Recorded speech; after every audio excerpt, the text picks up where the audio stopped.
श्री स्वामी समर्थ. अध्याय 2. आजच्या अध्यायात आपण पाहणार आहोत मच्छिंद्रनाथास दत्तात्रय व शंकराचे दर्शन, देवीचा उपदेश, सूर्यापासून वरप्राप्ती व ब्राह्मण भस्मदान. तर शंकर व दत्तात्रय वनात निघाले व वनशोभा पाहत पाहत ते भागीरथी तीराने जात होते. तो त्यांची नजर मच्छिंद्रनाथाकडे गेली. त्याची स्थिती पाहून या कलीमध्ये दृढ निश्चयाने कडकडीत तप करण्याच्या त्याच्या वृत्ताबद्दल त्यांना विस्मय वाटला. मग आपण तेथे एक ठिकाणी उभे राहून शंकराने दत्तात्रयास मच्छिंद्रनाथाकडे विचारपूस करण्यासाठी पाठविले. मग दत्तात्रय मच्छिंद्रनाथांजवळ जाऊन उभा राहिला व कोणत्या इच्छेस्तव आपण येथे तप करीत आहात वगैरे खुलासा विचारू लागला. तेव्हा मच्छिंद्रनाथाने डोळे उघडून दत्तात्रयाकडे पाहिले. मग मान हलवून नमन करून म्हटले, महाराज, आज मला येथे 12 वर्ष झाली, पण आज पावेतो मी या अरण्यात कोणीच मनुष्य पाहिला नसता आपण आज एकाएकी मला विचारित आहात. त्या अर्थी आपण कोण आहात हे प्रथम मला कळवावे व ज्या अर्थी आपले दर्शन झाले आहे त्या अर्थी आपण आता माझी मनोकामना पूर्ण करून जावे. ते ऐकून दत्तात्रय सांगू लागला, मी अत्री ऋषीचा पुत्र आहे. मला दत्तात्रय असे म्हणतात. आता तुझी इच्छा काय आहे ती मला सांग. हे ऐकून आज आपली तपश्चर्या फळास येऊन केल्या कर्माचे सार्थक झाले असे मानून व सर्व नेमधर्म सोडून मच्छिंद्राने दत्ताच्या पायांवर मस्तक ठेविले. त्यास प्रेमाचा पाझर सुटल्याने नेत्रातून एकसारखे पाणी वाहू लागले. तेने करून दत्ताचे पाय धुतले गेले. नंतर तो दत्तात्रयास म्हणाला, महाराज, आपण साक्षात भगवान आहात. शंकर, विष्णू व ब्रह्मदेव या तिघांचे रूप एकवटून आपण अवतरला आहात. असे असता माझा विसर तुम्हास पडला तरी कसा? आता माझे सर्व अपराध पोटात घालून माझा अंगीकार करावा. असे बोलून पुन्हा पुन्हा पाया पडू लागला. मग दत्तात्रयाने त्यास सांगितले की तू चिंता करू नको, तुझ्या मनोकामना पूर्ण होतील. असे बोलून आपला वरदहस्त त्याच्या मस्तकावर ठेविला आणि कानात मंत्राचा उपदेश केला. तेने करून मच्छिंद्रनाथाचे अज्ञान तात्काळ निघून गेले व तत्क्षणी सर्व चराचर ब्रह्ममय दिसू लागले. मग शंकर व विष्णू कोठे आहेत ते मला सांगा, असे दत्तात्रयाने त्यास विचारल्यावर त्याने उत्तर दिले की ईश्वरा वाचून मला दुसरे काही दिसत नाही. सर्व ठिकाणी ईश्वराची व्याप्ती आहे. हे त्याचे भाषण ऐकून व एक भावना झालेली पाहून दत्तात्रय त्याचा हात धरून त्यास घेऊन जाऊ लागला. मग हा पूर्वीचा कविनारायण असे जाणून शंकराने मच्छिंद्रनाथास पोटाशी धरले आणि त्याचकडून सकल सिद्धींचा अभ्यास करविण्याची दत्तात्रयास सूचना केली. मग दत्तात्रयाने त्या सर्व विद्यांचा मंत्रोपदेश केला आणि कानफाड्यांचा संप्रदाय, नाथ संप्रदाय निर्माण करून दत्तात्रय व शंकर निघून गेले. मग मच्छिंद्रनाथही तीर्थयात्रा करावयास निघाला. मच्छिंद्रनाथ तीर्थयात्रा करीत करीत सप्तशृंगीस गेला. तेथे त्याने भक्तिपूर्वक अंबेचे दर्शन घेतले व स्तुती केली. त्या समयी साबरी विद्या आपणास पूर्ण अवगत होऊन त्यावर कविता करावी असे त्याच्या मनात येऊन गेले. ह्या कवित्वाच्या योगाने लोकांना पुष्कळ फायदा होईल अशी त्याची कल्पना होती.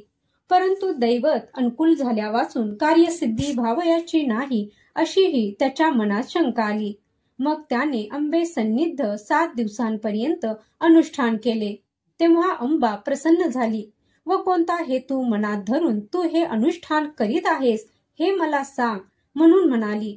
त्याने सांगितले की मातोश्री, साबरी विद्येवर कवित्व करावयाचे माझ्या मनात आले आहे. तरी माझा हेतू पूर्ण होण्यासाठी मला उपाय सांगावा. मच्छिंद्रनाथांचा असा मनोदय जाणून तुझे मनोरथ पूर्ण होतील असा देवीने त्यास आशीर्वाद दिला.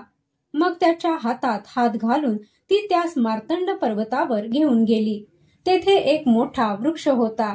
तेथे मंत्रोक्त हवन केल्यावर वृक्ष सुवर्णासारखा दैदिप्यमान असा त्यास दिसू लागला. तसेच झाडाच्या फांद्यांवर नाना दैवते बसली आहेत असेही त्यास दिसू लागले. असा चमत्कार अंबिकेने त्यास दाखविला. ती सर्व दैवत मच्छिंद्रनाथाकडे पाहत होती पण बोलत चालत नव्हती. नंतर अंबेने त्यास सांगितले की तू आता येथून ब्रह्मगिरीच्या जवळ अंजन पर्वत आहे, त्यावर महाकालीचे स्थान आहे. तेथे जाऊन भगवतीला नमस्कार कर. तेथून दक्षिणेकडे नदीवर जा. तेथे उदकाने भरलेली श्वेतकुंडे दिसतील. त्यातील शुक्ल वेल तोडून एक एक कुंडात टाक. ती कुंडे 100 आहेत. पण ज्या ज्या कुंडात तो वेल सजीव दिसेल त्यात स्नान करून उदक प्राशन कर. त्या योगाने तुला मूर्छा होऊ लागल्यास 12 आदित्य स्मरण जप करावा, म्हणजे पुढचा मार्ग दिसेल. नंतर काचेच्या कुपीत तेथील उदक घेऊन 12 आदित्यांचे नामस्मरण करीत वृक्षास घालावे, म्हणजे सर्व दैवते प्रसन्न होऊन वरदान देतील. हा कार्यभाग एका खेपेस न झाला तर 6 महिनेपर्यंत अशाच खेपा घालून करावा. दर खेपेस एक एक दैवत प्रसन्न होईल, असे सांगून देवी आपल्या स्थानी गेली. पुढे मच्छिंद्रनाथ अंजन पर्वतावर गेला. तेथे त्याने महाकालीचे दर्शन घेतले. शुक्लवेल घेऊन कुंडे पाहावयास लागला. इतक्यात देवीने सांगितल्याप्रमाणे 100 कुंडे त्याच्या पाहण्यात आली. त्यात त्याने शुक्लवेल टाकला. पुन्हा परत येऊन पाहू लागला. तो आदित्य नामक कुंडात टाकलेल्या वेलास पाने आलेली दिसली. मग त्याने त्यात स्नान केले व उदक प्राशन करीताच त्यास मूर्छना आली. म्हणून त्याने देवीच्या सांगण्याप्रमाणे 12 आदित्यांच्या नामस्मरणाचा जप चालविला. इतक्यात सूर्याने त्याच्याजवळ जाऊन कृपादृष्टीने पाहून त्यास सावध केले आणि मस्तकावर हात ठेवून तुझे सकल मनोरथ पूर्ण होतील म्हणून वर दिला. सूर्याने वरदान दिल्यानंतर मच्छिंद्रनाथ काचेची कुपी पाण्याने भरून घेऊन मार्तंड पर्वतावर गेला व त्या मोठ्या अश्वत्थ वृक्षाच्या पाया पडला.